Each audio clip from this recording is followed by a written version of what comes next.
నగరపాలక సంస్థ నిధులతో పెద్దవడ్లపూడి గ్రామంలో డొంక రోడ్ల అభివృద్ధి పనులకు శ్రీకారం చుట్టారు. మంగళగిరి వ్యవసాయ market yard chairman Javvadi Kiran Chand 35 లక్షల వ్యయంతో చేపట్టనున్న రోడ్డు నిర్మాణ పనులకు శంకుస్థాపన చేశారు. మంత్రి లోకేష్ నాయకత్వంలో మంగళగిరి నియోజకవర్గంలో అభివృద్ధి వేగ పుంజుకుందని ఈ సందర్భంగా ఆయన తెలిపారు. గ్రామీణ రవాణా సౌకర్యాలు మెరుగుపడటంతో రైతులకు ఎంతో మేలు జరగనుందని స్థానికులు ఆనందం వ్యక్తం చేస్తున్నారు. నాలా లోకేష్ గారు రావటం ఈ నివేదికతో 2,40,000 మందికి అదృష్టంగా భావించి ఆయన పని పట్టుకొని వదిలిపెట్టకుండా ఏ పనికైనా ముందుండి నేనున్నానని నడిపిస్తున్నందుకు ఆయన ప్రత్యేక ధన్యవాదాలు తెలుపుకున్నాం. పెద్దవాడ్లపూడి నుంచి అందరికీ ఉదయపూర్వక ధన్యవాదాలు. ఈరోజు పెద్దవాడ్లపూడిలోని మన ఏటీపీఎంఐ స్కూల్ దగ్గర నుంచి లాకులు కట్ట 18 లక్షలు మరియు సప్తా దగ్గర నుంచి ఇంకో కనీన్ డొంక దగ్గర దాకా ఇంకో మాన్యం డొంక దాకా ఒక 18 లక్షలు, సుమారుగా 36 లక్షల రూపాయలతో ఈరోజు డొంక రోడ్లు స్టార్ట్ చేయటం, ఈరోజు భూమి పూజ చేయడం జరిగింది. కూటమి ప్రభుత్వం రైతులకు ఎంత ప్రాధాన్యత ఇస్తున్నది అనేది మనకి అర్థమవుతుంది. ఎందుకంటే రైతులు అడిగినదే తరువుగా నారా లోకేష్ గారి సహకారంతో ఆయన ఆదేశంతో ఈ రోడ్డు పనులు స్టార్ట్ అవుతున్నాయి. నారా లోకేష్ గారికి ప్రత్యేక ధన్యవాదాలు తెలియజేస్తున్నాం పెద్దవాడ్లపూడి నుంచి. ఎందుకంటే రైతులకి అభివృద్ధిలో తెలుగుదేశం గవర్నమెంట్ ఎంత ముందుంటుంది అనేది మీ అందరికీ తెలుసు. గత 5 ఏళ్ళు పెద్దవాడ్లపూడి గ్రామంలో ఒక గడ్డి పని కూడా చేయలేదు, పని కూడా చేయలేదు.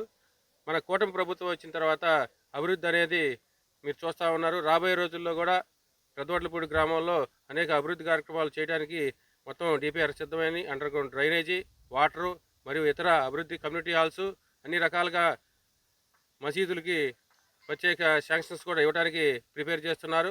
అన్ని కమ్యూనిటీలకు కూడా అభివృద్ధి అనేది ఏ రకంగా చేస్తామనేది సమానంగా హక్కులు కల్పించాలనేది ఉద్దేశంతో లోకేష్ గారు పనిచేస్తున్నారు. ఆయనకి రాబోయే రోజుల్లో కూడా పెద్దవాడ్లపూడి నుంచి అత్యధిక మెజార్టీ, నియోజకవర్గంలోనే మంచి మెజార్టీ ఇస్తామని చెప్పి పెద్దవాడ్లపూడి ప్రజల తరఫున తెలియజేసుకుంటూ సెలవు తీసుకుంటున్నాను. ఈ రోజున మన పెద్దవాడ్లపూడి గ్రామంలో ఏటీపీఎంఐ స్కూల్ దగ్గర నుంచి లాకు సెంటర్ వరకు, అదేవిధంగా వేరే డొంక రోడ్డు అభివృద్ధి నిర్మాణం కోసం మరి కూటమి ప్రభుత్వం దాదాపుగా 35 లక్షల రూపాయలు వెచ్చించి మరి ఈ రహదారి పునర్నిర్మాణం కోసం మరి రైతులకు చేదోడు వాదోడుకుంటూ కూటమి ప్రభుత్వం ఎప్పుడు మరి రైతులకు అండగా ఉండదని ఇదే ఒక సాక్ష్యం. మరి గత ప్రభుత్వం రైతుల సమస్యలను నిర్వీర్యం చేసి ప్రభుత్వం రైతులను ఎటువంటి ఎవరు ఇష్టం వచ్చినట్టు వారు వదిలేసి రైతులకు అన్యాయం చేసింది.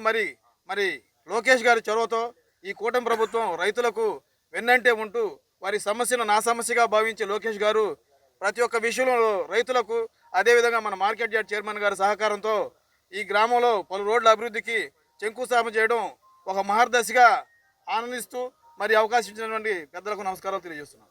అభివృద్ధిలో భాగంగా నారా లోకేష్ గారు ఈరోజు 2 డొంకలకు శంకుస్థాపన చేయడం జరిగింది. ఈ రోజు నుంచి పని చేస్తారు. ఇంకా రేపు 17వ తారీఖు ఒక డొంక టెండర్ ఉంది. దాని తర్వాత నెలాఖరికి ఒక డొంక టెండర్ ఉంది. అన్ని డొంకలు 1 బై 1 చేసుకుంటూ వస్తున్నారు. రైతులకే కాదు అన్ని వర్గాలకి కూడా కూటమి ప్రభుత్వం మరి ఎంతో అభివృద్ధి చేయడానికి ముందెత్తే ఉంది. అందులో లోకేష్ గారు ఉంటాం మన మంగళగిరి నియోజకవర్గం చేసుకున్న అదృష్టంగా భావిస్తూ ఉన్నాం. నిన్నే చూసాం 1643 కోట్లు మరి ఎంటీఎంసీకి మరి అండర్ గ్రౌండ్ డ్రైనేజీ, దానిలో భాగంగా కృష్ణా వాటర్ కూడా ఆ డ్రైనేజీ ఇద్దిగానే దాంట్లోనే పైప్ లైన్ వేస్తారు. కాబట్టి 2027కి అభివృద్ధి అంటూ ఇంకేం ఉండటానికి లేదు. మంగళగిరి నియోజకవర్గంలో 5,000 ఉన్న ఇండియాలో అసెంబ్లీలు 5,000లో టాప్ 1గా పెడతానని చెప్పి లోకేష్ గారు అనడం జరిగింది. దానిలో భాగంగా మంగళగిరిని బ్రహ్మాండమైన అభివృద్ధికి తీసుకెళ్తారని చెప్పి భావిస్తూ వారికి ప్రత్యేక ధన్యవాదాలు తెలియజేసుకుంటా ఉన్నాం పెద్దవాడ్లపూడి గ్రామం తరఫున.